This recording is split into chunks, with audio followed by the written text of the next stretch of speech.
Uh, Good evening, everyone, and very warm welcome to the Center for Study of Plural Societies. And just one small disclaimer that I'm getting a dental treatment done. So if my S, R, and T kind of sounds a bit unusual today, it's not censorship, it's just my outer order doing his job. First of all, thank you for coming in person. I know it's very hard in rain, pollution, and traffic jams to come in an in-person event. Thank you for coming to CSPS. CSPS is an independent non-profit research and dialogue platform that works on issues of democracy, rights, pluralism, and social justice. We bring together scholars, journalists, and activists and citizens to think about challenges of our times and to keep alive the culture of debate and dissent that a democracy needs. In a time when civic and intellectual spaces are shrinking, CSPS tries to hold a ground as a place where difficult questions can still be asked. We are here to discuss framing the media, government policies, law, and freedom of press in India by Pamela Philipose. She presently is the spokesperson of the New Delhi-based news portal, the Wire.in. She has also served as editor-in-chief for Women's Feature Service. Earlier, she was senior associate editor with the Indian Express, a recipient of prestigious awards for her journalism. Her book, Media Shifting Terrain, 5 years that transformed the way India communicates, by Orient Blackstone. The book traces how law, the current book, Framing the Media, traces how law and policies have shaped the press in India from the late 19th century to present, from colonial control to contemporary censorship, revealing the constant tug of war between the state, media, and citizens. And honestly, its relevance right now is very important. Like given till last year, where media was saying Trump हमारा दोस्त है, and अब की बार Trump सरकार and all kind of this jingles, and right now turning into those na rहा wala movement. We are also conscious that spaces like these, where critical books can be discussed openly and dissenting voice heard, are shrinking. So thank you for joining in and making this space work.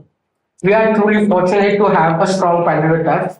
We have our chair, Dr. Sukumar Muralidharan. No. He has been a journalist and journalism instructor for over 3 decades, working mostly in print media. He was formerly the chief of bureau of Frontline New Delhi. He currently teaches at the Jindal School of Journalism. Not anymore. Not anymore. We have Karan Mehta Balam, a Delhi-based multilingual journalist and writer. He writes on issues related to politics, law, literature, and human rights. He has been the founding editor of the Wire Urdu, the managing editor of Media Fellowship Program at NFI, a winner of several awards, including the Reading Award for Excellence in Journalism. He has also held the position of Joint Secretary of the Press Club of India. And we have Surur Mandar with us. Surur Mandar is a registered advocate with the Bar Council of India. She has practiced at the Supreme Court of India and has been a management team member with this campaign that works for the rights of 3 children. She has co-authored Accountability for Mass Violence, examining the state's report for the International Development Research Center. She is currently pursuing a Master's in International Law and Human Rights at the UN mandated University for Peace in Costa Rica. Especially, like I would personally like to mention her involvement during the Delhi riot 2020, wherein she got to held a hearing at midnight. That saved dozens of time. With that, I'm sorry, like I can't speak properly, and I'm handing over it to our chair, Dr. Sukumar. Yeah. No, I'm Ibn Ibrahim Korean. I'm currently working with CSPS as a research coordinator. Yeah. Okay, thanks so much. I think we're a small group, so we can go around and have a round of introductions. Yeah. That's a good idea. I'm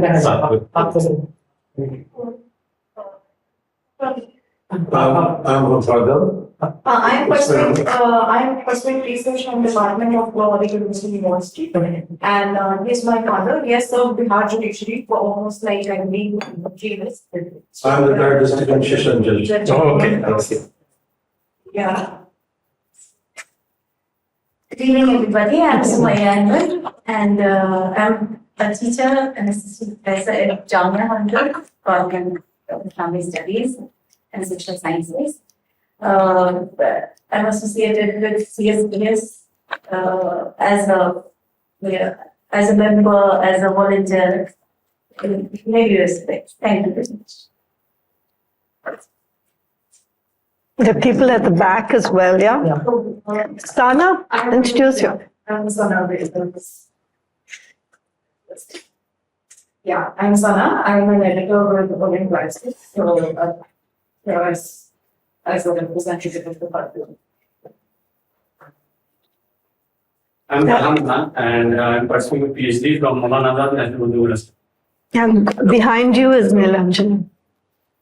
Hello, I'm Nilanjana. I work with Golden Glasses and editor of the party.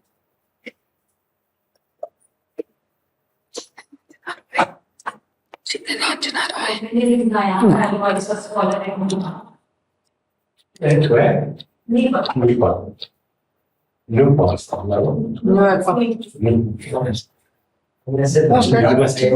Masters in physical from Administration My name is President. I'm studying diploma in Arabic in Indian Institute of Islamic Studies and Research in Mumbai. Myself, Shafat is in the background in sociology and psychology, studying a master's in philosophy. I'm not sure I'm retired from teaching in the industry, but I'm much more widely known as Pam Philipose. Oh, God. My name is SPR India. I am co-person for Indian Student Skill. Thank you very much. My name is Umay Anas. I am founder and director of research of Center for Studies of Plural Societies. I did my PhD from JMU and currently I'm an associate professor in Turkish University where I teach mostly Asian affairs and non-Western affairs.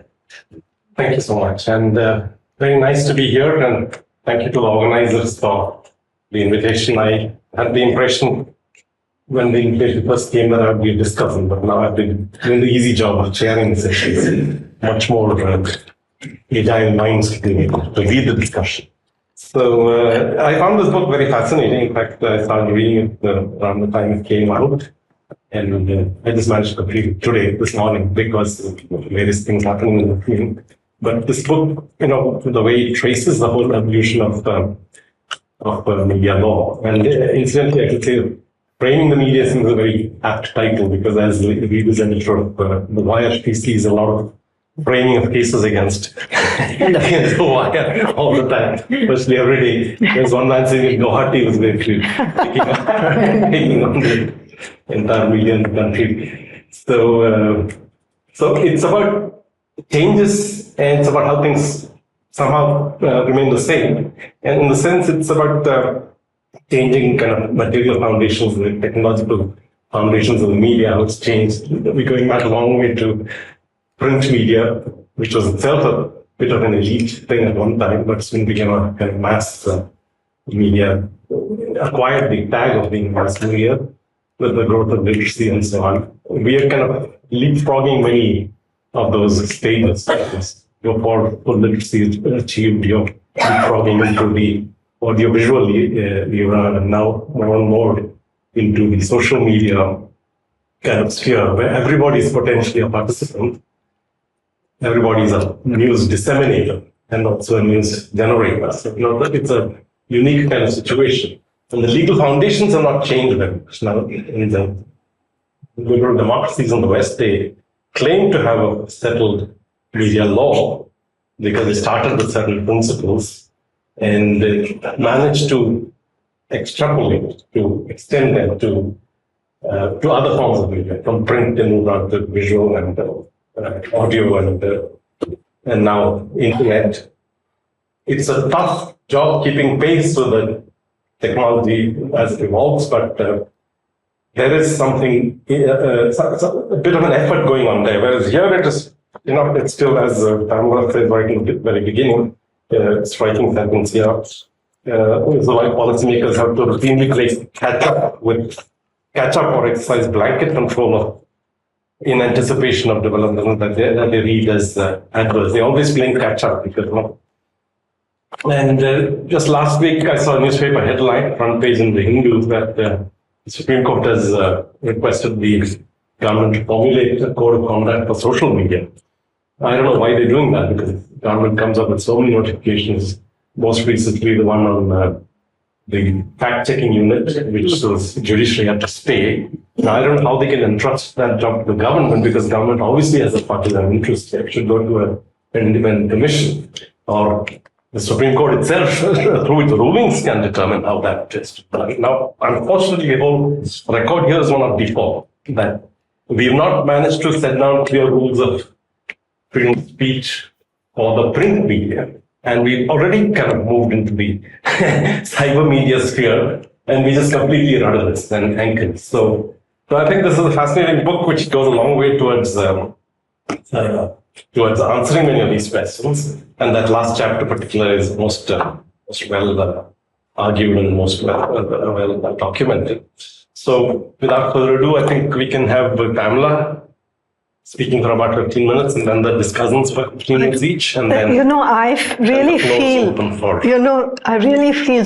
that you have, because, this book has also been based a lot on Sukumar's own research. And he has actually traced many of these items that figure in this book. So I wish you had talked a little bit about that, Sukumar, because it is important to understand the foundational aspects of freedom of speech. Yeah. So we'll come back to. All right. Yeah. So I mean, I would. Yeah. Sure. There will be time, I'm sure. I want to begin by saying that we are living in times where freedom of speech has been constantly tested and constantly honored in the breach, and also for people who are, serving jail terms and so on. It is the one talisman on which to hang on to. And that's what makes it so important as a principle. So when the constitutional, discussions were happening, when, people started talking about how they envisage the future of the country and the media, they actually talked a lot about the freedom of information, of expression and information. Information came later, actually, of free speech. Freedom of speech and expression was the concept. In fact, one of the discussions in the Constituent Assembly was that we should look at expression and see it in its broadest way, because it is through expression that we can become a nation. That was the notion. So people quickly realized that it was so central to what the Indian nation was to be and what democracy in the country was to be. So I just wanted to quickly refer to that. It's no coincidence that the Constitution bunches a whole lot of rights under Article 19, including the right to movement, to assemble, and to undertake employment. And all these various rights are under threat. And so that's where the umbrella of freedom of speech and expression comes in, So we know now that people are stopped from speaking in some, location or the other, or for some reason or the other. And that itself is indicative of how this very central principle of our Constitution is being violated. So as Dr. Ambedkar underlined, however good a constitution may be, it is sure to turn out bad because those who are called to work it happen to be a bad lot. However bad a constitution is, it may turn out to be good if those who are called to work it happen to be a good lot. So he places a lot of emphasis on the people who are delivering the principles in the Constitution. The emphasis here we need to note is on those who have the power to rule over us. Today, not a day passes without us being reminded of the absolute vital nature of this article. We know about what happened to Saida Hamid. We know about a Supreme Court judgment that has told comedians that they have no right of expression because it's a commercial activity. What a cynical argument that is, and this is from the Supreme Court itself. So it's worrying. On one day, a professor is arrested for a Facebook post. On another professor faces a severe reprimand from those who run his university for coming up with a theory that is so close to the truth that it makes the ruling party nervous. Not a day passes when we don't remember our prisoners of conscience who are presently in jail. I cannot but recall the words of Gulfisha, spending her 5th year in jail. Many times, days become like a ladder. I feel I'm only climbing, one step at a time, yet unable to reach any destination. It's interesting to note that once the Republic was officially inaugurated, they set up the first press commission. And the press commission was like an article of faith. It was contribution. It was trying to imagine what the press in this country is going to be. And it came up with a definition of speech and expression that was broad and inclusive. And I want to quote what they said. Expression should be understood as meaning freedom to hold opinions, to receive and to impart information through the printed word without interference from any public authority. This was the Press Commission set up by the Government of India in 1954. And we don't even remember that there was such an institution. It said that the tender plant of democracy can only flourish in an atmosphere of the free interchange and exchange of views and ideas, which one not only has a moral right, but moral duty to express. How far we have come from those days when these were the principles that were articulated by a government body. But that tender plant soon faced the rough winds of power. What is striking is that across the decades, even centuries, those who rule invariably want to exercise their veto power on speech, and if possible, on thought before speech. The initial, what brings about speech, they want to stop it right there, and that's what George Orwell and others talked about, the thought police, people who want to tell you exactly how you should think, because that's the only way they can get to, be in power.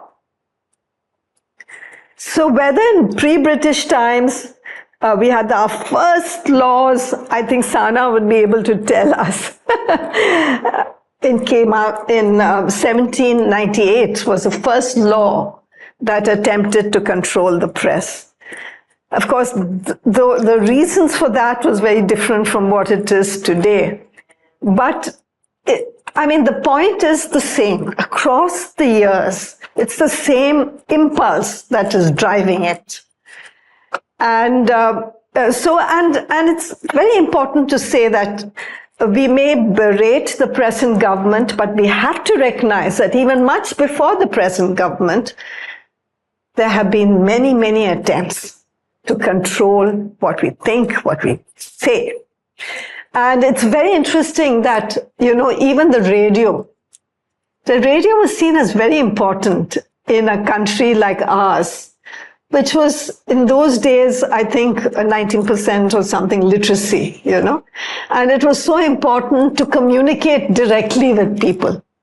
So the radio was seen as very important to control. You cannot, so it was always seen as something that the government would have power over. And to this day, the news is controlled. The radio news is controlled by the government. And even if your, FM stations want to carry news, they have to carry Doordarshan's news. They cannot carry any other news. They cannot go and do their own fact-finding, their own news reporting. So that's very important. And then over a period of time, it's the same thing that you see repeated over and over again. Because you're seeing that, during of course, the newspapers were very important, but the newspapers were controlled by initially at least, very much by the industrialists of the day. The capitalists, the fledgling capitalists who were emerging from the new nation. And they were the ones who wanted to actually see their own interests in juxtaposition with the right to freedom of expression. And here I think Sukumar has something to say. The way freedom of expression, speech and expression, was used to actually, help corporates of that day to create more money for themselves, because they said, there are various examples, of course, and there are many cases, very interesting cases, which I've cited in our book and which Sukumar has also talked about.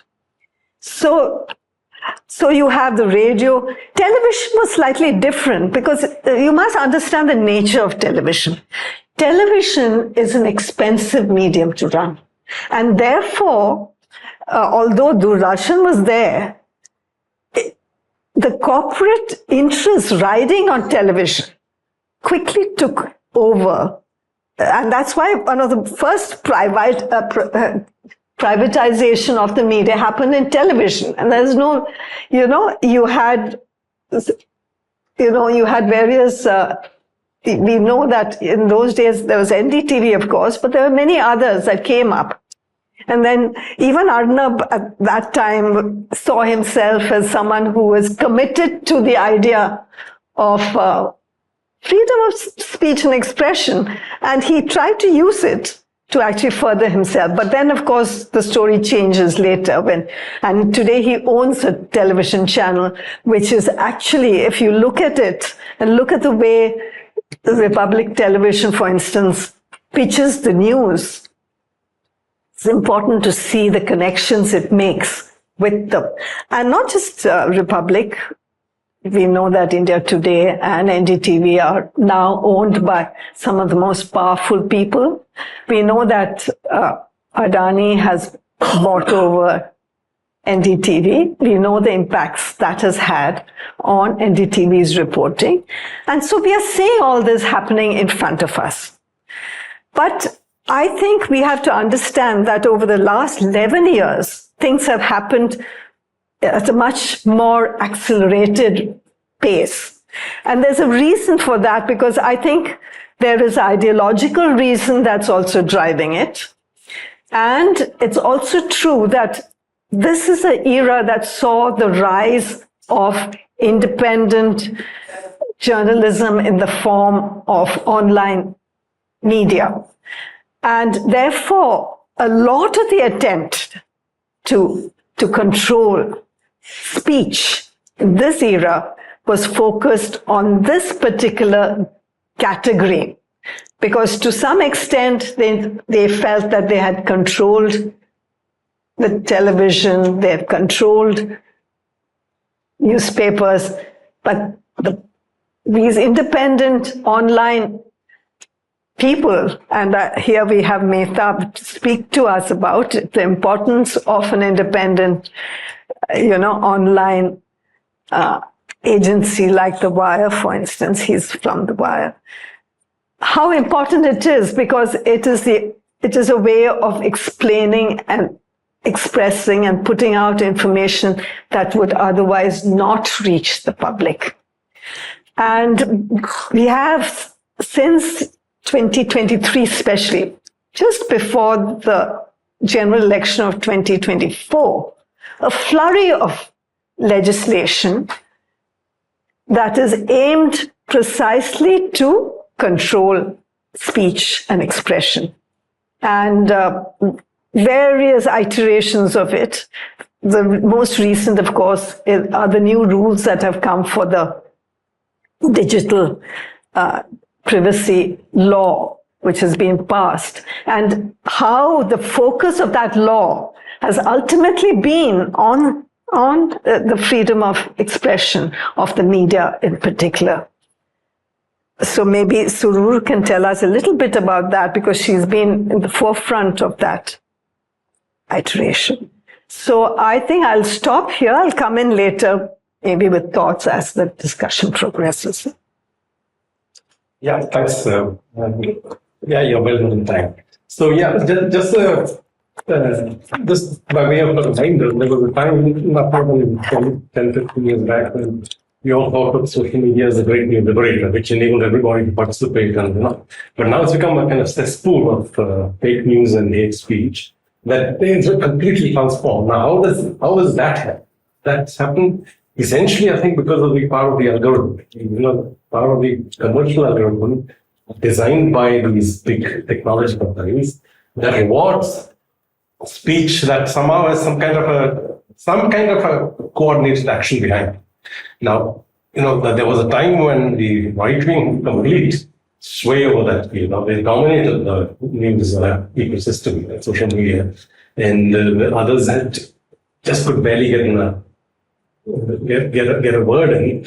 And even when they did, they couldn't get much traction because the algorithms wouldn't pick it up for supporting with advertising. Now, how did that happen? Now, there was obviously a play between political forces and the corporate capital, and it's visible in a very, very kind of stark form in social media. And because it is such a vast domain, it's kind of completely opaque and inscrutable, and they don't reveal their the interfaces for researchers. They don't give them up. Social media companies don't give them up because why should they? It's undermining their own commercial interest.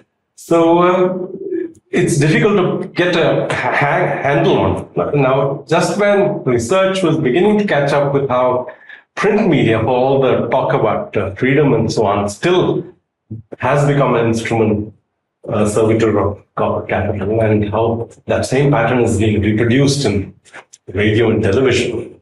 Now you have a whole new animal entering, which is giving you that same reality in a particularly kind of harsh fashion. So, so that's a challenge, and I think, it's a challenge which people are responding to. I think there's a reason to completely lose hope there, but people are responding to it in various ways, and there are signals that maybe we can turn the tide. But Mehtab is always an optimist, but let me hand over to Surur next for.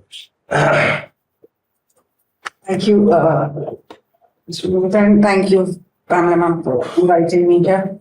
I'll talk a little bit about the law and a little bit just my sort of impressions of the book first. As a student of history, I studied history in my graduation, so seeing something just collect and you putting it into a perspective that, you read it as a scattered sort of student when you're studying modern Indian history. Yes, there were laws, there was dissent, and what was the thing. I think that it's very interesting because in these last few decades, one notices, whether it is from the freedom struggle till now, is that when you do not have power, you need the media. And essentially that is all of the, freedom fighters creating sort of newspaper, print, radio sort of options to communicate with their audience.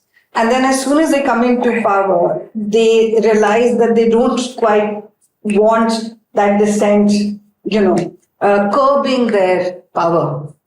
And therefore, you start trying to control it, and then you see it immediately from the First Amendment onward.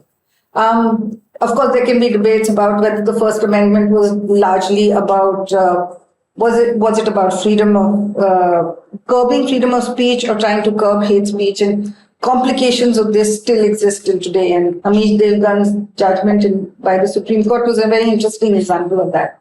And then you see what has happened. Like, I think Modi ji's ascent into power would not have happened without, the media backing him from 10, 11 onwards, especially with the anti-corruption movement taking center stage and him riding on that, right? And essentially using that to foster himself as somebody who would do something very differently. But the media was his main sort of, I would say, support system. And that media then slowly changes character and becomes something very, very different.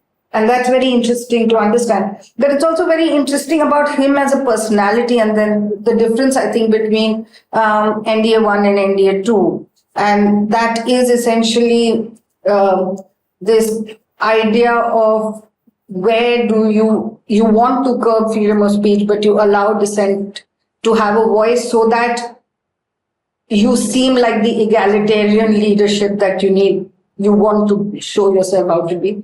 Versus, I remember, I think there's an interview also, which is very, very famous, where he said, what did you fail at? And I think BBC, and he said, we failed at was controlling the media.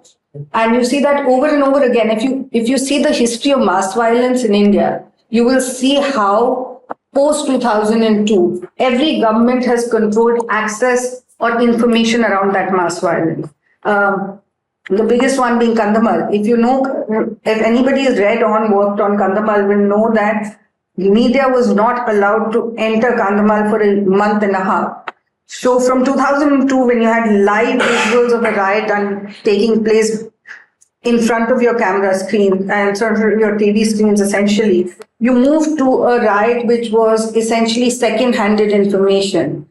This was also how Muzaffarnagar was being done. Delhi riots is a very, very prominent example of those 4 nights when the riots was actively taking place. There was no entry. And much of that is also about the media succumbing itself to what the powers want them to do. But it's also about this sense of control, especially you see lynchings also. There's now with evictions in Assam or wherever there is anything contentious, you will notice that the first set of people to be thrown out of the place are journalists. And that tells you about how important information by itself is and how important they've realized that curbing information or controlling information is. And just in the last decade, you see the way that they've done it. Some of it is direct. So you talk about it in your book where there's the 2009 amendments to the IT Act and how that has an impact. And then the share single judgment comes. Very interestingly, it came so many years, within a few years of the amendment happening, right? And then you had another, but look at 2021, the intermediary rules came. So there is direct attack on the media, and then there are indirect attacks. By controlling the forms or the medium's access, right? So the intermediary rules are what? They say that the government can ask the intermediary to stop access of certain information or stop the imparting of that information. Why was that necessary? So it's done under the guise of stopping terrorism, sovereignty of the nation state, hate speech, one of my pet peeves. And that's really but in reality, what did they stop? They used the intermediary guidelines to stop the BBC documentary. That's the one big prominent thing that they stopped. And over again, you'll see that now though it's become, it doesn't even make news that you have social media outlets that do not get shown in India. their access in India is stopped because they happen to be very critical of the government. So you can see them all over the world, but you can't see them in your own country. And they may be running out of your own country, interestingly. So, and then of course the DPDP Act, which is the Data Privacy and Data Protection Act. What does it say? It essentially is saying that the person's privacy is paramount. I get it. And they're deriving themselves from the share single judgment. But what they have essentially ended up doing is saying that privacy is paramount, therefore the person who holds somebody's private information is subject to a law, is subject to scrutiny by the state. And usually a journalist, especially an investigative journalist, is going to be holding a lot of private information. I mean, could Susheta Dalal have unearthed the kind of scams that she was able to do? Would Reporters Collective be able to do the work that it's been able to do? And see the way that they have gone after journalists. So when you look at that, you suddenly realize that they are not saying that you journalists cannot do work. What they are saying is that data is paramount, intermediary will give us access, law enforcement, you must be open to scrutiny by law enforcement agency. So what you've essentially done is stopped your entry points into the system by which that information is passed out. You stop them. You're not stopping the journalist. You're not stopping the information. But what are you doing? You're stopping those doors, those avenues from that information. And that is very, very dangerous, but it's also a growing trend. I mean, if you look, when you talk about social media, what is most scary is that it's an international trend. The problem is the centralization of it is now not just a centralized thing in India. It is like in India, yes, now news media or the TV media is controlled by a few media houses, but social media is controlled by 4 or 5 human beings that control the social media of the world. And when they control it, they control access to it. They can decide what information will go to which part of the world and when, which is scarier than, let's say, a conglomerate opening. It's scary enough, but it is even scarier because so you can have a person who owns a very popular tweeting, talking setup, who decides that today he's Republican, tomorrow he's not, and therefore the kind of information he'll give access to and what he will subject the world to will be different. And human beings are therefore essentially losing control over their own information and also losing control about how they can access that information. And whether pigeons may be the next best possible option to be able to go back to that and to be able to say yes. Because I think historically they say the printing press was the revolution of the, of the modern world. It essentially universalized access to information. Today, what is happening is that somebody owns the printing press, somebody controls the printing press, somebody controls the ink, and they tell you, write whatever you want. But if I don't have access to the ink or the printing press, I only have thoughts. I don't have information. So I'd just like to end with that. Very nice. Thank you. Thanks so much. I think Pamela has drawn attention to three important rulings of the Supreme Court, which kind of the foundation for digital freedom of expression in the digital media. And they are Shreya Singhal, which has already been mentioned, which was the kind of deletion of that clause which enables the government to strike out Section 66 on extremely vaguely defined grounds. They could ask for appeal to be expunged from social media.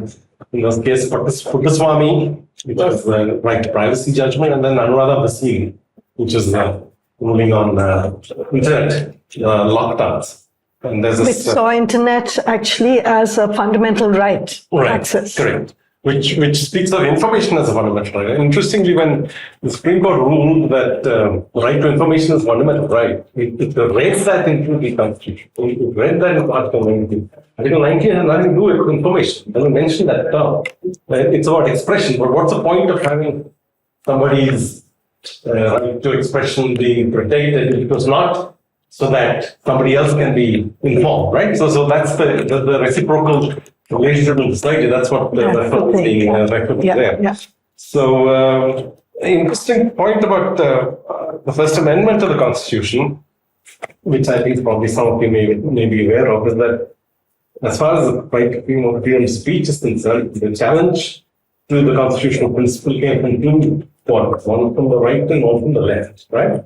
There was Crossroads, which was a newspaper edited by Ramesh Thapar, who was a kind of doyen of Indian journalism at that time, the Communist Party newspaper, which was in 1948 in the kind of tense, turbulent aftermath of independence and partition, writing about people's revolution and those kind of issues. So that was banned by expired order.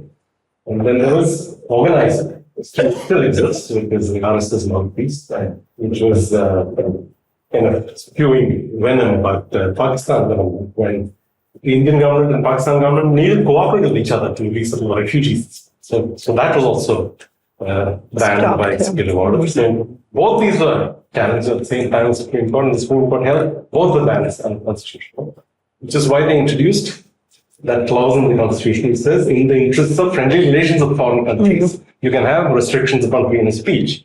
But you look at where that interpretation of that law stands today. Today, if you say something nice about a neighboring country, you're likely to be charged with sedition. So, and the Supreme Court, despite the weight of precedent and everything, is kind of powerless. And it's something that should be struck down at first sight, but somehow it goes through various rulings and the process of the punishment. So you get to, anybody who dares to say something, out of the groove about the neighboring country gets hauled up. He has to run this kind of torture for a month, 2 months. Finally, he'll be discharged. Obviously, it's absurd to even prosecute such an act. But after those 2 months, he'll just say, why should I do this further? And everybody who sees that example will say, why should I not speak in a manner that could endanger my freedom? So here's another interesting point that Pamela makes, that the Supreme Court has lost an important opportunity to determine the full scope of reasonable restrictions on freedom of speech for the digital era. So the point I would make is that it forfeited that opportunity right in the beginning. Absolutely. From the time of print media to the time of television to right now. It's been in kind of default on that topic. Because they don't want it. Yeah. They don't want it. The other day we were at I remember we talked about the speakers on the podium spoke about how weakly institutionalized it as the judicial precedent. Because the Supreme Court may rule one thing today and tomorrow they'll be completely blind to it. So because of that weak institutionalization, there was kind of a lot of pitfalls in the freedom of speech domain. So that's a reality. So now, Mehta, please, you wanted to say something. No, I'll say something else. Later. Okay, thank you, Subhamat. I don't think I have much to add, especially about the book. I'll only say that this is a must-read book, not because I have known Pamela for quite some time now, but also because of the content in this book, and especially if you are looking for a sort of primer on the subject, which is policies, law and freedom of expression, freedom of press in India. This is a very good book. Even if you are a researcher, if you are a lawyer, the other day at the launch of the book, a lawyer friend, Apar Gupta, was saying that this is basically what is needed when our attention span is very low and you can read it very quickly. It's very engaging. that doesn't mean that she has, diluted the content. It's simplified, but not the dumbed down version of policies and law. So, and it provides you the perspective which is much needed because oftentimes we are not able to see beyond what is happening in immediate. We are not able to go beyond immediate, and that's also because the immediacy, the kind of things happening. It forces us to just focus on immediacy, not able to, and that's why we are not able to have a long view of the problem. So this book provides that long view. She starts from pre-independence to till date, and since the book is being published very recently, it covers most of the things, including the new digital law which is being introduced. So that way, that is about the book. I think on the subject, I would like to talk about the contradictions.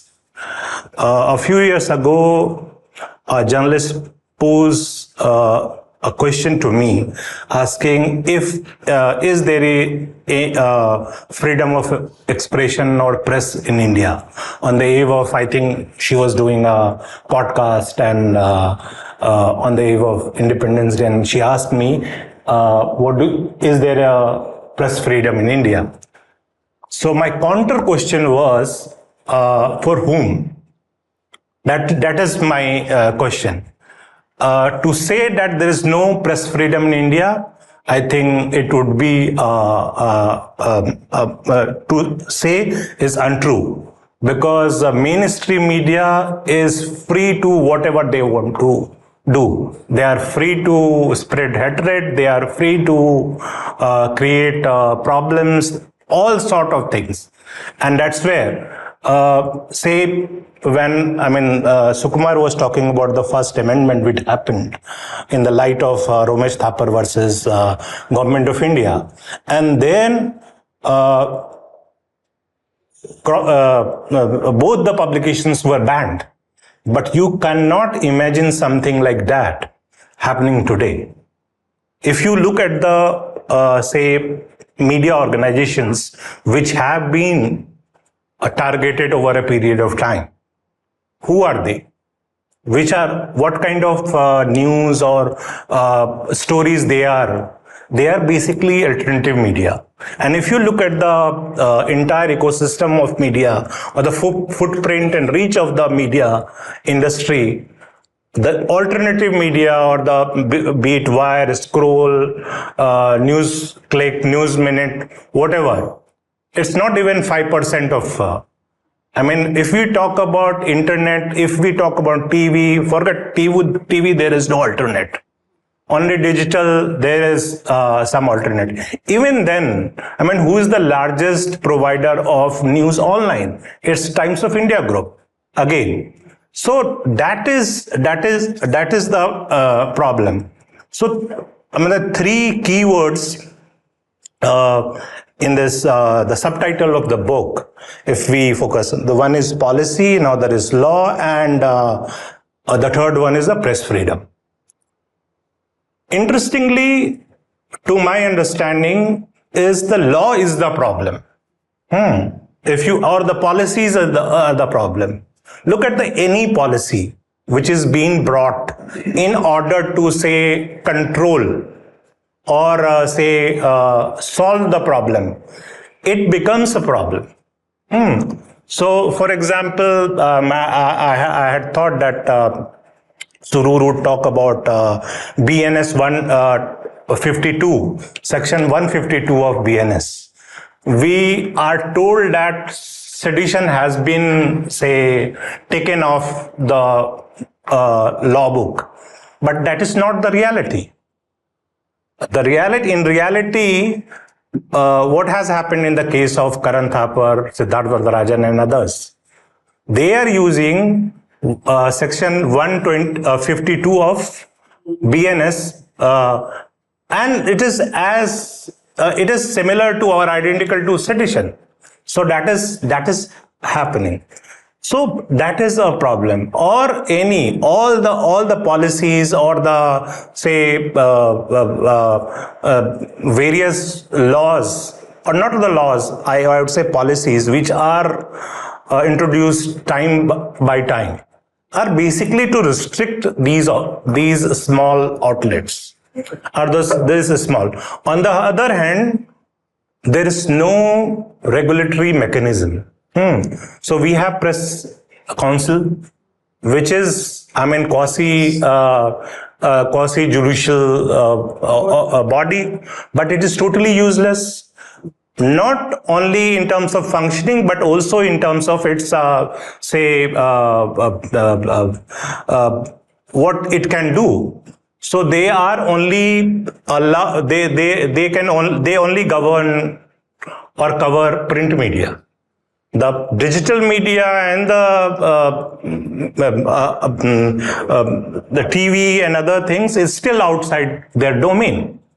But much of the problem or much of the things are happening through digital media and through TV. And in the name of regulation, because it has been argued by the people who are running TV media, they said we are into self-regulation. But what has happened to the self-regulation? What is the result of self-regulation? We have seen in so many cases. Look, we need not to go back, long back, but the kind of things we saw during the COVID, in terms of reporting, in terms of access to information, in terms of propaganda, everything. COVID was used as an excuse to curtail information. And what was started 5 years ago, it is still continuing. COVID was used in order to target news organizations like NewsClick. When we didn't have access to, say, legal resources, legal recourse, these organizations were targeted. So all these things are happening. On the other hand, the situation is created where people who are committed to the idea of news or free press, they are either forced to resign or forced to start their own organizations, and then they don't have, say, because of the algorithm or because of the control or the system, they are not, even if they produce the best things, even if they bring the best reports, if the channels are, so most of us are consuming news and information today through social media, Twitter. If you go to the Twitter, it has become a place to create sensation, nothing else. If you want to have a sensation, fight, create a controversy, Twitter is the place. People are, recently people shifted to Instagram in order to consume news. But what is being promoted there also? So that is also, and Sukumar was rightly talking that when internet came, we saw it as something which will help us in democratization. But look at where we are. It has become the biggest tool to create, promote hate.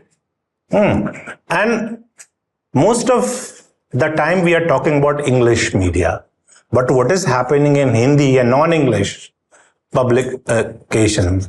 Even today, English is just, say, 10% of, but what is happening, what is being, say, reported in Dainik Jagran or the Amar Ujala, which is being read widely, or say Kannada Prabha, or these publications everywhere. So that is also the problem. Then access, earlier journalists were getting access to do good stories. They had access, but access is one problem. The another problem is, even if people have stories, there are no publication which are willing to publish those stories, because there has been a chilling effect. There are so many cases. How many organizations who are willing to take these kind of cases? And these cases are at times filed in a remote place where just going will take cost a huge money, huge sum of money. For example, once there was a case against Wire in Gujarat, in Bhuj, and Pamela and others had to travel to that place. Yeah. So, and say, look at the Assam, or what is happening with the journalist in small towns. So only yesterday, a friend of mine who is running a hyperlocal media organization in Simanchal region of Bihar, he had gone to do a story in Kishanganj, around Kishanganj, where like Assam, people there have also received notices to prove their citizenship. And interestingly, these are non-Muslims. These are not Muslims. So when he went there with his team, they were like, they were planning to attack, but somehow they were saying, why you are coming here? Go to Muslim locality. Why you are reporting about Hindus? So that is the thing. And so he is facing from problem. Much of these people who are on the ground, who are far from Delhi, who are reporting closer to the ground, living and reporting from the ground, they are facing problem day by day. You know what happened last week? A journalist of Harbin TV in Nagaland was killed, and notably, just a week ago he was threatened. So these are not just threat, or these are not just a case of imagination. What is big, and nothing happens. Gauri Lankesh was killed. There's no justice. There are so many, one can take so many names. What happens with journalists in Bastar. And so many places. Or for that matter, if you recall what was happening, Suru talked about that there was a blockage, when blockage of information entry to journalists during anti-Muslim violence in Delhi 2020. But I also recall that when this was happening, journalists were checked, their IDs, their identities were checked whether they are Muslim or not. Some journalists were attacked. From NDTV and other places, they were attacked. So these things are also happening, and that's why many people are now, they feel that journalism, it is not something worth doing, just because it's also because it's not moving anything. It's not moving anything. Earlier you could do a story and see some sort of impact. Now you do story after much struggle, sometimes it will be killed, because what we also need to understand, as much as the government and the non-state actors are responsible for the curtailment of media or press freedom in India, the media persons themselves and the media organizations themselves are responsible for it. So we cannot say that it's only happening, because the way media has succumbed to the government and the government policies and everything is really scary. I'm not saying this is happening for the first time. It has happened over a period of time. But, and the biggest beneficiaries of all this is the corporate houses. And most of the media houses, which has massive network and reach, it is owned by big media houses. And it is not just about English. Take any vernacular language, any non-English language media, TV, digital or something. But now Hindustan Times has a Bangla edition. I mean, Bangla digital.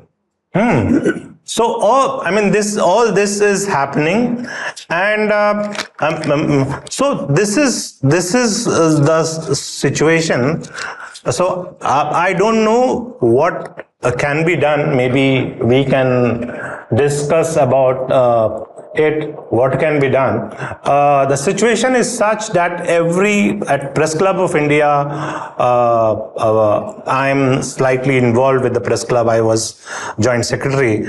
Nowadays, almost every week, on an average, we have to issue 2 statements. At times people ask, what is the use of these statements? We often say that there are 2 use of these statements. One is putting things on the record. That there is something we are not, because especially when no one is speaking, there is a need to, or just to register that. But more than that, I feel it might have no use in Delhi. But people in Bastar or people in remote areas, when there is a statement or there is a sense of, because statement is not just for action, but it is also a form of solidarity. So they feel that there is someone who is standing with me, and that it gives them courage. And I think it is very important because we don't have resources for other things, but this is the least we can do. So I think I'll end here and maybe then. Thank you. I think, talking about the raids on news establishments, one that is slightly outside the pattern that Mehta spoke about was a raid on Dainik Bhaskar. Yeah. And Bhaskar during the COVID pandemic. Dainik Bhaskar is a very common, very right-wing newspaper, very solid, really well kind of values, very pro-government. But during the pandemic, its conscience was a little stirred. So it did a very interesting thing. Yeah. It did a very interesting thing. It sent reporters out to all the crematoriums in their major districts in the north. And they found that the numbers arriving for cremation were much higher than the official death that the district administration was putting out. So they covered this over 4-5 days. Lavish kind of front page photographs and so on. And the editor of the paper, his name is Om Gaur, he wrote a piece, editorial piece on the invitation in the New York Times. With the title that the river is returning the dead. Yeah. The Ganga does not lie. He's obviously a very devout Hindu, but he was deeply stirred by what he said. Yeah. We are a few weeks. Yeah. The offices raided all over the country. The offices were raided by income tax department. Yeah. So and obviously these cases don't go anywhere. The point is to make that send that signal out and keep them in line. So that's the. And then of course the raid on BBC after the documentary on Mr. Modi came out, which had nothing new except that they had the report of the official British inquiry into the killing of 3 or 2 British nationals in Gujarat at that time, which directly held the chief minister of that time responsible. So that was the only element that was new in that, but still it was something that was worth broadcasting. So the next day they had visitors from, I think, Delhi police. No, the income tax department. First Delhi police, then income tax department. And then Twitter, because they labeled some bit of fake news that the BJP spokesman put out. Yeah. they labeled it as manipulated media. So the next Sambit Patra. I think Sambit Patra. And that case is still going on because they filed a case that Farmers agitation. again there was that too. Yeah.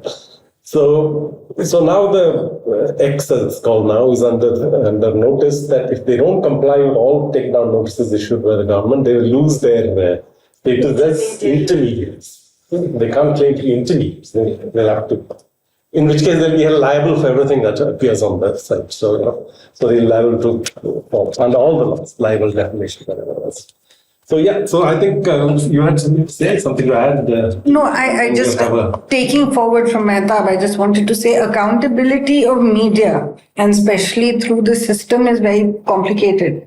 Because when English media, we did some amount of work around COVID and after COVID, looking at media accountability.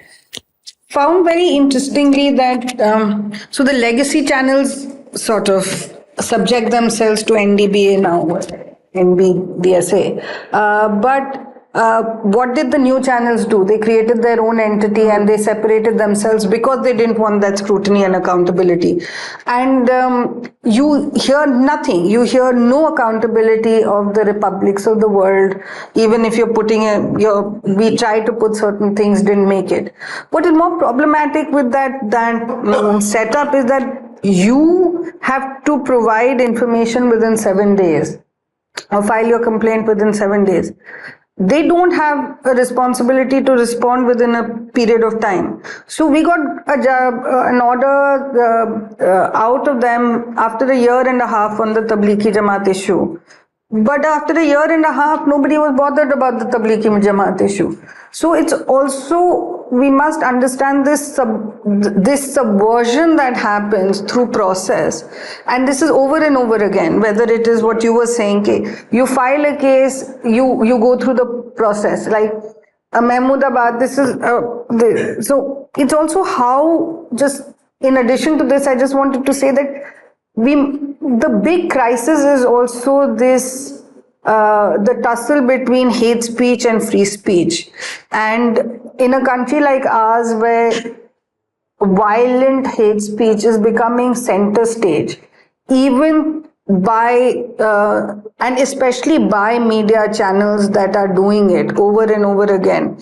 You know, in the name of a news story, in the name of putting out content, they claim that their audiences want to hear. Something as, let's not even get into, the complete sort of Islamophobic hate speech that happens on news channels over and over again. And this, the disclaimer that they put, so that they say that it's our panelists who are doing it, not us. And that's a very lame disclaimer. Actually, there was an order of the NDBSA 4 times now that said that they cannot do this and you have to regulate your own, you have to regulate your panelists.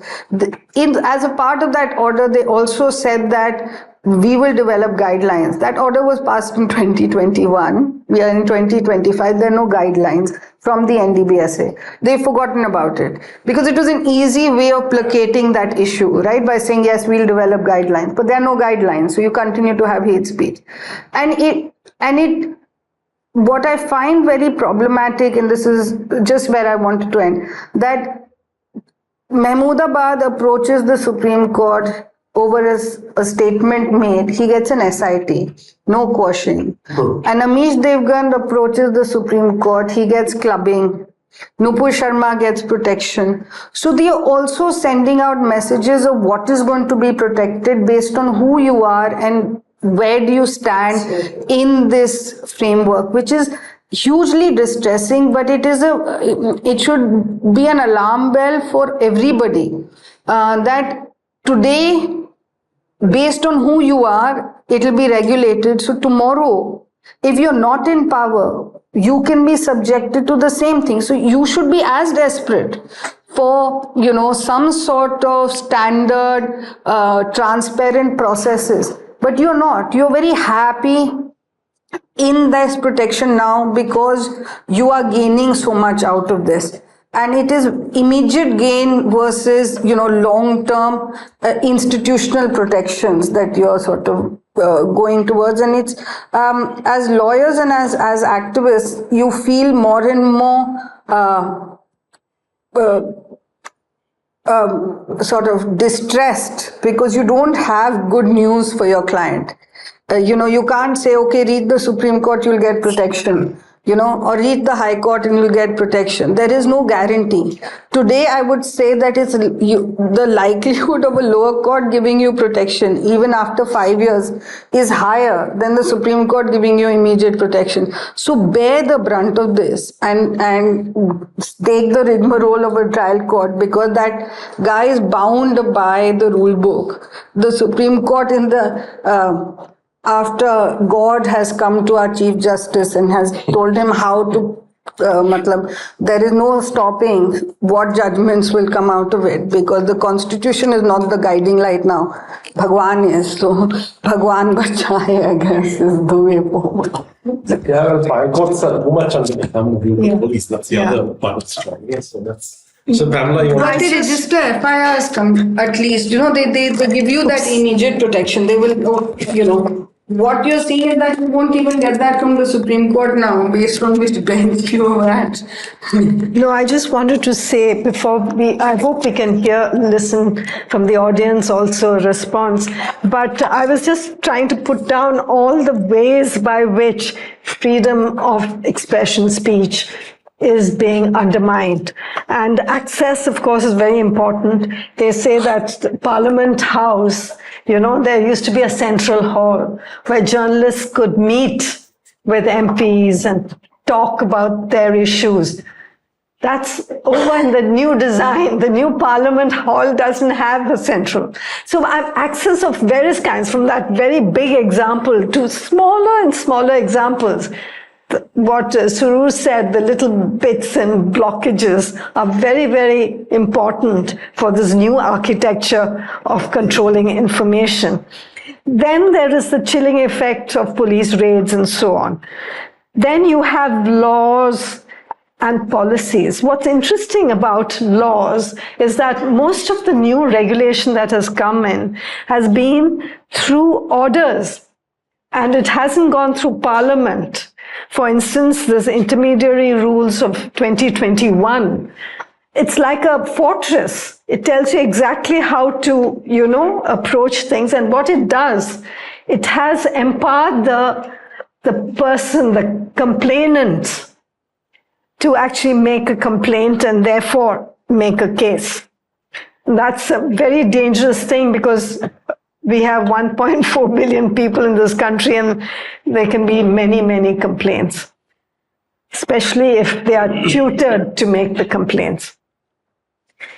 Then it is through government orders. Government orders are the most intangible in that sense, and most dangerous, because, what it does is it empowers the ordinary bureaucrat to speak up and gives power to that person. And we know how these connections and networks work. And then, like you said, subversion, the process itself becomes a punishment. So there are so many ways by which information is blocked. And even if we forget about this book, we have to understand that as human beings, we need information, and how are we going to get it? So perhaps we can also talk about how ordinary people can be empowered. The internet, when the internet came, it gave you the power of self-communication. So there were people who argued that now you can be like the BBC. You can put out your version of the truth. But as has been pointed out by our panelists, that hasn't worked, because of the hidden controls and, of course, money and capital setting the patterns. Yeah. Okay, thank you so much to the panelists and to Pamela, and floor is open. Any questions, any comments, any observations from our hands? Yeah, please. Thank you very much. Thank you very much for all the wonderful discussions. Fortunately, I had my PhD is about Al Jazeera and its audiences. And in 2012, I published my first paper on the euphoria of social media in the Arab world. And I published my paper on how the social media had played an important role in toppling down many of the governments in the Middle East. And in 2016, I published another paper, The End of Euphoria, because I started for this technological revolution. Look at the difference between the BJP and the Congress. Congress has had no clue about social media. Even today, if you compare the performance of social media between Congress and the BJP, there's no match between the two sides. And not just in India, but also in other countries, be it in Turkey, in Egypt, or in any other country. The difference is same. So the states have better capabilities to control the entire social media. And then, of course, the legal side. Every day, they are trying to redefine the scope of law in the name of privacy. Exactly, they are taking away privacy. In the sense of Habermasian public sphere, especially in case of India, what we see is that when Nancy Fraser, for example, she says that we don't have a strong counter public. So if we look at India, the technology-driven public sphere, which is not a traditional public sphere, and in this public sphere, the voice and the presence of counter public is so weak. Look at the SC/ST journalists, their visibility, minorities' voices, feminist, LGBT, and other minorities on the public sphere. Their weak presence as an evidence of the absence or the weakness of the counter public is also something which we have to look into. Of course, the legal side and the states or the powers attempt to curtail the entire idea of freedom of expression. Then comes freedom to be listened. So we want to say something, but there is no place to be listened. Now social media has become a place like, if I am in power, I have a ministry, so my tweets and social media posts are visible for everyone. But if you are a dissent voice, you have 100, 200 views, and it is not increasing at all. So this intervention is also happening. And I think that the time has come that the entire media has to be questioned, not just from a sociological perspective, which has been done by critical theories. And when social media was rising, we were questioning whether we have come to a point where critical media theories will not be much relevant, because social media is so much democratizing, so much empowering. But within 4 or 5 years, we have seen that we are back to the same theoretical framework, that still the division of power is intact between the powerful and powerless people. So I would say that this book is rightfully is questioning all these aspects. And what I just would like to listen from you about how do you see the point which I have tried to make, especially that Democrats are not prepared for social media, and the counter public is not there. Counter public is not being trained, is not being encouraged, even within the opposition voices. So I think that still there are some questions to be asked. Thank you very much. What's interesting, I was saying, I don't know, Sukumar, if you agree, but the Arab Spring, the Arab uprising, it toppled a couple of Arab nations. The inconvenient leaders. Yeah. But the convenience brought back. Exactly. And look at what happened in Egypt. You saw the whole, So, I mean, it means that there is a extent, in Iran too, you saw that green revolution or whatever, and you saw the response to it. And they say to some extent it was driven by Facebook, the green revolution. Right. You know? There's a famous incident long back. In the State Department, there was a chap called Cohen, who was working there, and this thing was just beginning to happen in Iran. And Twitter was planning. Twitter those days was starting out. Yeah, didn't have just that many starting. servers. They were planning a shutdown to do some maintenance. So the State Department guy sent word to Twitter saying, "Don't shut down right now. Yeah, we need you." Happening in Iran. Let that play out." Of course, nothing came out of that. No, to some extent, there was that uprising. We can't say it didn't take place. Yeah, it did. It sort of played to a demographic because, like in India, the young were very large in the Arab region, you know, and they took the initiative. So that's a very important point to this thing. And as Achin sometimes says, that if more governments, Arab governments, had got toppled, perhaps we wouldn't have had Gaza happening, you know, because we do. If the right Arab governments. But there's a larger question of what you say. I mean, it's about democratic recession, which is now being talked about by more and more people. And it's not just about the media, but it's about a general rise of authoritarian kind of leadership and kind of growing appeal that they're having. So they're using all the conventions and practices of democracy to assume power and to then undermine this. Like in the USA, everybody thought that those democratic institutions are strongly entrenched and empowered, but even there, it's kind of slowly being chipped away, and even the judiciary is now less and less able to stand up to this guy's authoritarianism. So that is probably a wider subject. I think, people like Fukuyama and so on, who kind of celebrated the triumph, the end of history, they're now lamenting that history is beginning all afresh and is beginning at the wrong place. So anybody like to say that question? Well, just a few things. I was in the Times of India for about 12 years. And at least as far as the English language print media was concerned, sorry. Okay, what happened there was that two changes took place. The English language newspapers were seen as something like, they didn't have the same circulation as the non-English language papers put together. But they seemed to have an influence which seeped downwards towards the others. They were sort of looked up towards the kind of model and all that there.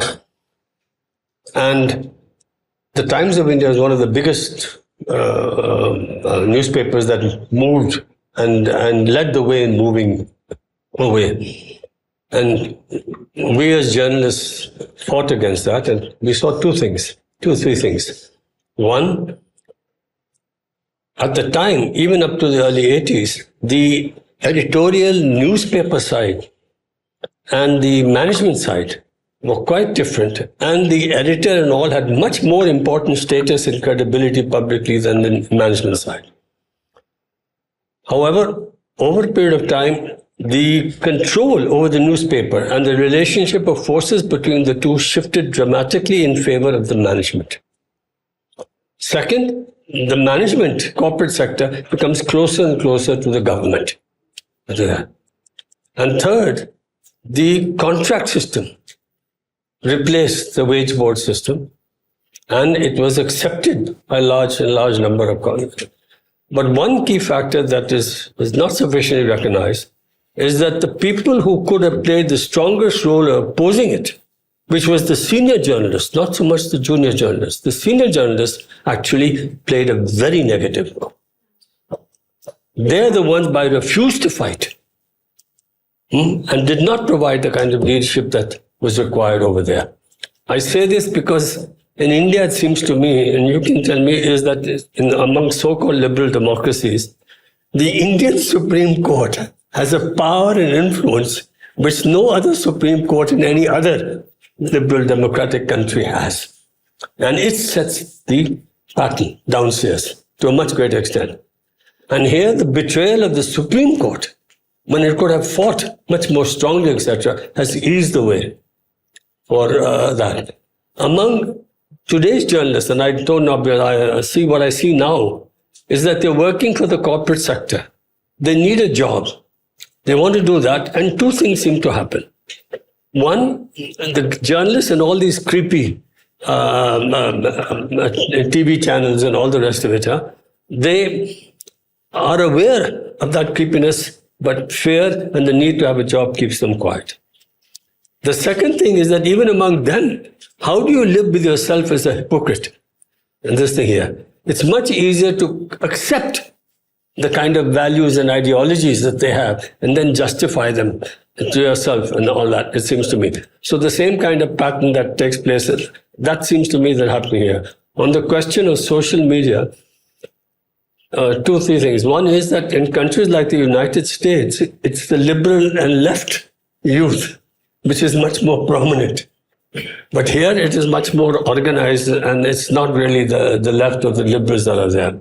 Second, the point that you make about the question of Arab Spring, the social media has been very successful when there's anger and frustration in sparking an event. And it creates that kind of situation, Occupy this. But it is not enough in the sense that there just still doesn't seem to be enough importance given to face-to-face, everyday routine contact and all that here. And addressing people's basic needs. And one of the huge problems here is that people's lives have become much more privatized. They spend more time at home, more time on social media, etc. Therefore, the earlier patterns in which people build a sense of community through all kinds of activities, etc., has become much, much less. After all, the RSS gains so much support, and other organizations also, because they're based in the root and they actually address basic secular needs. And because they're connected there in the community and all, there's always, culturally they come together, you can exchange views, you can do that, you can connect. But now it seems very difficult. I've been quite depressed, and I'm adding my depression because everybody recognizes that it's bad, but I still want to hear what can be done. Question therapy. Any questions from the students? There are lots of students here from retired judge Dr. Ilyasi. Yes, please. First of all, I'm very... no, I'm pursuing research from Department of Law, Aligarh Muslim University. Yeah, so as it was a very nice book discussion on the framing of media, the media. So I see that we have raised freedom of speech, right? So I see freedom of speech. It should more like for the young people, like chilling effect. We have talked about the chilling effect, like the freedom of speech is curtailed with regard to that and all of that. So I see the freedom of speech. It should begin at like I believe the home. The home should be the first place where the freedom of speech should be prioritized, and the place where we are sort of like subjected, it should be prioritized there. And the young girls, for the young girls that they are trying to come up, even if it's little and even if it's more, in whatever little, in whatever the field they are trying to come up, we should be the support system. Like people actually see, like we have to work for the support system. Like there is I might actually go a little beyond the topic. So, but then I think that it should be something that I would like to bring into the topic, that we talk about the support system. Like we have the support system. Aren't we the support system? Like we are the support system for the young girls who are trying to come up, like, and so my point is that freedom of speech should be better nurtured at our home place, by giving them the best of the best education, whatever the parents could give, and, sort of like our mentors should be more beautifully mentored, them in all of the aspects, so all of that. So yeah, that's pretty much my. Doesn't enter into domesticity. No, That's more of a civil society. of course. So that's pretty much it. But then, to a degree, constrained from being too intrusive in these matters. Yeah. So as a learning, I was trying to say that when we talk about the chilling effect, and it sort of like it curtails the freedom of speech. So when we enlighten our children so much so that their voice is something that is, it begins at our home place. When our voices are heard, and when our mentors, these are the first caregivers, when they recognize our voice, that's when we say that chilling effect is one thing, but then our voices is also something. A point raised by Justice Bhatt in his report after the Nirbhaya. Yes, of course, ma'am, of course. And he saw very much this family as the kind of source of actually the patriarchy as well as the systems. So it's important, I think, observation. Yeah. Thank you, sir. Yeah, Mr. Malvis is something that we desperately could do. Any other students? There are lots of research students. Anybody? Guys, go ahead. Are there any media students here? Media students, journalism? Yeah. Thank you. I have a question, but nobody has questions.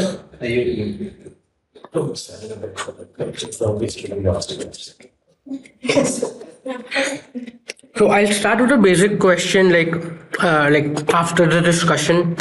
One of the questions that keeps on coming is, then as a citizen, like how to consume news. Consume news. Is the alternate media the only way to kind of follow news? And of course, it has its own kind of funding structure and limitation of funding. So, is mainstream media to be disseminated forever?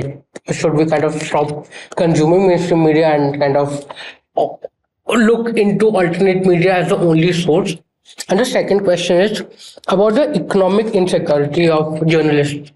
As Mehta mentioned, even if after all the turmoil, if someone does a story and gets killed or kind of has a case against him or her, then why would anyone kind of leave their own, even I believe, I don't know, Republic pays well, Times Now pays well, even if people don't want to work with them, if they kind of quit their job and open their own YouTube channel or become part of the alternative media, they have the funding problems. So what is a revival to this conundrum? I don't have any answers to that, and it's very gray in this. Yeah. Recognize, I'm sure Pamela has something to say on that, but that mainstream media is in severe crisis, print media especially. I think we may be the last generation of specialized print media journalists. We may in fact be the last generation that's got most of its information through the print medium, where it's becoming increasingly audio-visual and... This in the same category. Yes. So that's, so that's a transition which nobody has a clear idea how to deal with. The unions are a little bit kind of stumped for answers, and they're trying to protect whatever they have. And the payrolls are being kind of trimmed. There's downsizing going on all around, and jobs are being lost, but they're helpless to stop it. Whoever is there is kind of holding on to whatever they have. So, and globally, there's no proper answer devised to that, except that there will be a severe kind of contraction in the size of the media. The big ones in USA, New York Times, Washington Post, will survive. Wall Street Journal. Washington Post may well die in the next year once Jeff Bezos. Wall Street Journal and New York Times, they worked out good subscription models. Even when you online, there are a lot of people who pay money to get the New York Times and Wall Street Journal. Especially. Yeah. And Washington Post. And Wall Street Journal digitally. Washington Post is still in a little tight place. So in India, print, I don't think anybody's yet worked out a reasonable revenue model. I think the point he made. The Economist in UK, yes. Financial Times, yes. Specialized information, financial information, because it's very vital for guys playing the market. So they pay a lot of money for that. So that's so they survive. Captive. Yeah. So in India, I doubt. I speak to my former colleagues in the Hindu and from China, and they say, "My God, this is a dying industry. I just hope I reach my retirement before the thing shuts down." So that's the way it is. The survival strategy, especially when there's a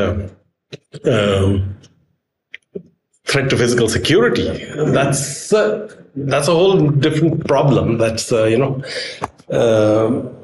there you need to have those protections of law, and that is where we've been in default for all of these 75 years since our constitution came into force. There have been lots of pronouncements, none of them kind of percolates down, and unions have had their heyday, they've come up, they've done their bit while they were around. Now there's hardly anything to be heard from them. Press Club of India has now emerged as the main rallying point for press freedom activists. But Press Council of India, Press Club of India, that's not part of its core activities. Press Council Club of India is a place for organizing press conferences and things like that. If I'm not wrong, there were minimum wage kind of. That's completely dead now. The wage board process. The wage board process is completely finished. But I just wanted to add one more thing about security. Look at the way the Israel occupying forces have targeted journalists. What does it say? Actually, it could be because Israel has now emerged as the template. The bulldozer started from Israel. The use of the bulldozer in that way. I'm saying that targeting journalists as sources of information is definitely part of this strategy that has been adopted. And over 270 journalists have been killed in Gaza. So what does it say? It says it's a military strategy. And what happens there today can happen anywhere else. So any inconvenient journalist, not everyone, not Arnab Goswami, not people who are towing the government line, but the others, those who are prepared to stick their necks out and say things that that the mainstream doesn't say, they are the ones who are going to be. Under COVID, and I don't know if Mehtab, you remember, 55 journalists were arrested at that point, and some were killed. There were a couple of killings as well, so it is a very dangerous situation for journalists physically. And that could, of course, put, like you say, it may discourage people. They may opt. I often talk to kids who have done the Chennai, course, Asian School of Journalism. And they come out, they're so happy to get a job. Many of them get absorbed by Republic TV, and Times Now and so on. And they look at it as a job, precisely as you're saying. Want to say anything? So that is the entire definition of the job itself. It's not just journalism. So these are uncertain times. I think we have to keep calm and think all this throughout carefully. I think 2-3 things. To begin with, your question about consumption of news.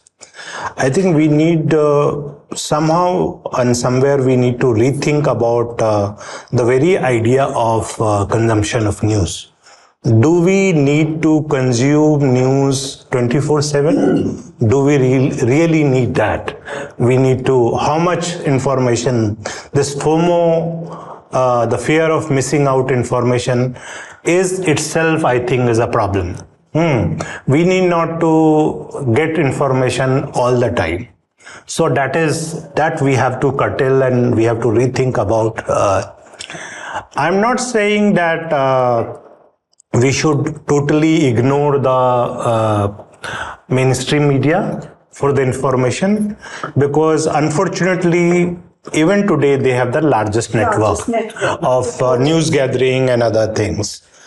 But what is important that, and that's where that this media literacy thing is very important, that we have to be always skeptical about the news. That point that you raised. And it is very important that we have to look at the basics. What is the source of information, where it is coming? So that is very important, and I think that is missing. Because earlier when we were consuming news through print, we had a higher, there were 2-3 things. One, we had a physical thing, so there was a more concentration, we could concentrate more. That was one thing. But secondly, the earlier, we were not subscribing 5 newspapers. Like we are not. So 1 or 2 or say 3. But nowadays, so if you have read one para and if you don't like, you can move to another newsletter. You are reading wire, you can go to print, to scroll to News Minute.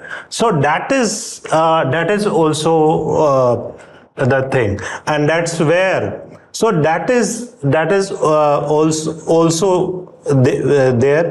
That has to be, and then I think, if we really want good news, and I mean not the good news, because there is a good news TV also kind of thing. So if we really want the real news, I think we need to start supporting the organizations and the journalists who are bringing it. It can be small organization, it can be whatever. So that has to be done. Unless that happens, support function is very important. Your second question about this economic crisis faced by journalists, and of course physical threat faced by part of the problem is also how people are entering into media today. Nowadays media is being so glamorized that people think once they enter in media that they will get this and they will get that, they will get access to power, they can do things. So that needs to be also challenged. But the second problem I feel, and that is very critical, that plays a very critical role in the kind of journalism which is being done. For example, if you have paid 3 lakh rupees for a diploma course, 1-year diploma course, you are not going to do a job where starting salary is 30,000 rupees. We are not going to go to wire, or unless you have a good backing or good background, or your family is willing to pay 3 lakh also on this thing. So that is, I think that needs, and the number of media organizations, media schools, J schools, which has come up. I mean, just in NCR, you can 5,000, hundreds of them. Every organization is, and then now they are tying up with so for example, Galgotia has tied up with India TV and all. So yeah, and what is also happening that, on the other hand, the teachers, the good teachers are not, in the name of industrial exposure or the first hand say experience, what they are doing, these are the same people who are running hate campaign and doing all these kind of things. They are also teaching. They have become model for journalists in order to making money and doing how journalism be done. So I think that needs to be also somehow. I'm not very nostalgic that we need to go back to the old school, but there should be some sort of balance kind of thing. And we need to really think, do we really need course in journalism in order to pursue journalism? I know there are technical things. For example, people, if you are entering into multimedia journalism, you need to know about camera and other things. So that is important. Economic crisis is also, it's not, also because the investment, day by day, all major media houses, even if they can afford, I'm not talking about the small media organizations, they don't want to invest and spend money on reporting. Several beats. There used to be beats about, human rights, labor, all these things have been totally. And the thing is, now they feel if their stories can be just curated. Curation is the new thing. It can be curated. There is no need to send someone. If the footage can be, say, you can procure the footage from a local stringer or say a news agency, then there is no need to send your reporter there. And also they are the business into the who is running the story first. That's why. So all these things are there. Unfortunately, things are going to be, it's not going to improve much. I don't see that happening. But I'm still surprised that people at graduation level, they pay 4 lakh rupees, 5 lakh rupees. I mean, just if you take the fee structure of Jindal at graduation level, it is 7 lakh. And if you invest 7 lakh rupees, just fee and then other things. So on an average 10 to 12 lakh rupees total cost, but hostel and other things including. So 7 lakh, if you invest 7 lakh, you will want to have something. So that is also a problem and we need to rethink about that as well. The only thing I would say about legacy media is that it had a desk. There were specialized people checking on information before putting it out. Yeah, I think now- that is a very important mechanism to ensure that what you're reading has some credibility. Yeah. And now it has been reversed. The person who knows the least is assigned to desk. They are assigned to desk. It is like if you can't do reporting, if you can't write well, you are just there. And I think that is one of the biggest problem we have been facing ever since the arrival of, not that everything was very good earlier. There were fake news and other things earlier as well. But now there is, you are producer, you are editor, you are uploader, you are everything. And this is also happening with the small alternative media organizations. No, I'll just wrap up. A couple of things just because of what you said. 2 things I just want to say. One, just go back and let's just look at how the Supreme Court has assigned cases and to whom it's assigned cases. Very interestingly, you will notice that the people who are giving hate speech get liberal judges that talk about freedom of speech in their judgments, whereas those who are propagating free speech or are protecting information and journalism do not get liberal benches, they get somebody else. So this is not done, I feel that it's not done randomly. This is by the Chief Justice, Master of Rules? Master of Rosters, and it is done consciously. Now, whether it's being done by somebody else or by them, there is a consciousness to this. This is not random. I think that just as a general feedback, I think that what the last decade plus has shown us is that our institutions are not the best and they don't have the capacity.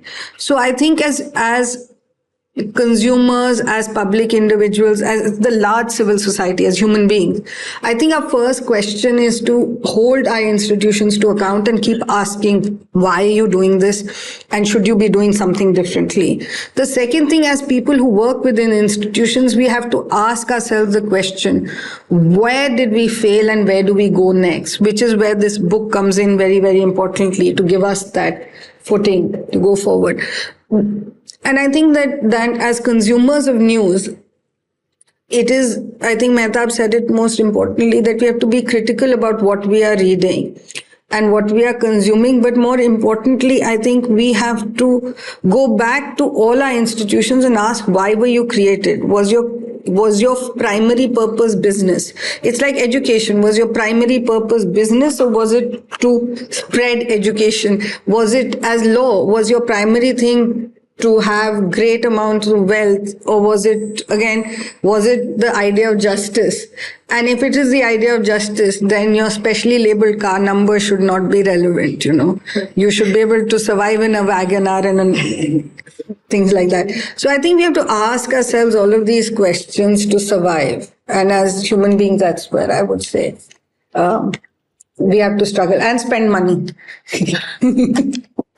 Thanks so much. In 2019, I don't know if you recall, the print media had started a campaign. All of them carried on the bottom right-hand side of the front page a small announcement saying truth in print, because there was a lot of concern, publicly voiced concern about fake news and all that. So they were trying to make a claim that when you come to the print media, you'll get the right stuff. I mean, you won't get anything fake here. But, it didn't take off very much. And it's now kind of, clear signs that the advertisement-driven model is now completely collapsed. Advertisements are all running through the digital sphere. It's much better value for money for the advertiser. And, in terms of the social media algorithm, it creates an incentive for promoting the worst. That's the other part of the social media that you see in action today. So the role of journalists, what's it going to be in the years to come? I think more and more it'll be to be critical observers and to be, to offer corrections as far as possible in very finite ways, but somehow try to stop the momentum of that, of that road roller, which otherwise is threatening to kind of flatten us all. And of course, then like The Wire, I used to subscribe while I earned a salary. I used to contribute a regular sum of money every month to The Wire. That may be a model, direct reader-supported kind of publications, but there again, space is limited. You can have a few that survive on that principle, but not too many. So pluralism, since that's part of the name, pluralism may not be assured by that model, but pluralism also was not assured by the advertising model. Yes. That's the reality. So maybe this is still better than the older model. In order to be a journalist, do we need a degree in entire political science? Oh, that's the other point. Some years back, there was a talk about licensing journalists, and this debate came up, and somebody said journalism is not a kind of licensed activity. It's just a part of citizenship duties. It's just part of the citizenship. So no specific license required. Other than being a citizen, there's no other requirement. So, yeah, please. Thank you so much to all the audience and to. Thank you so much, Sukumar sir, Mehtab, for such a rich discussion, and our gratitude to Pamela Philipose for giving us a book that helps us to understand not just the past of Indian media, but also the difficult time, the present time we are living through. And one clear takeaway is that press freedom is not something and it's never permanent. And it has to be defended again and again by journalists, by citizens, and by the civil society. And so on behalf of CSPS, thank you for joining us and braving the Delhi range and traffic and for tolerating my slightly rebellious that was the best close the comment discussion and the questioning also. And thank you, and please join us for a cup of tea outside. And there's a bookstall right there, and please buy the book. Thank you. Thank you very much, everyone. Thank you very much.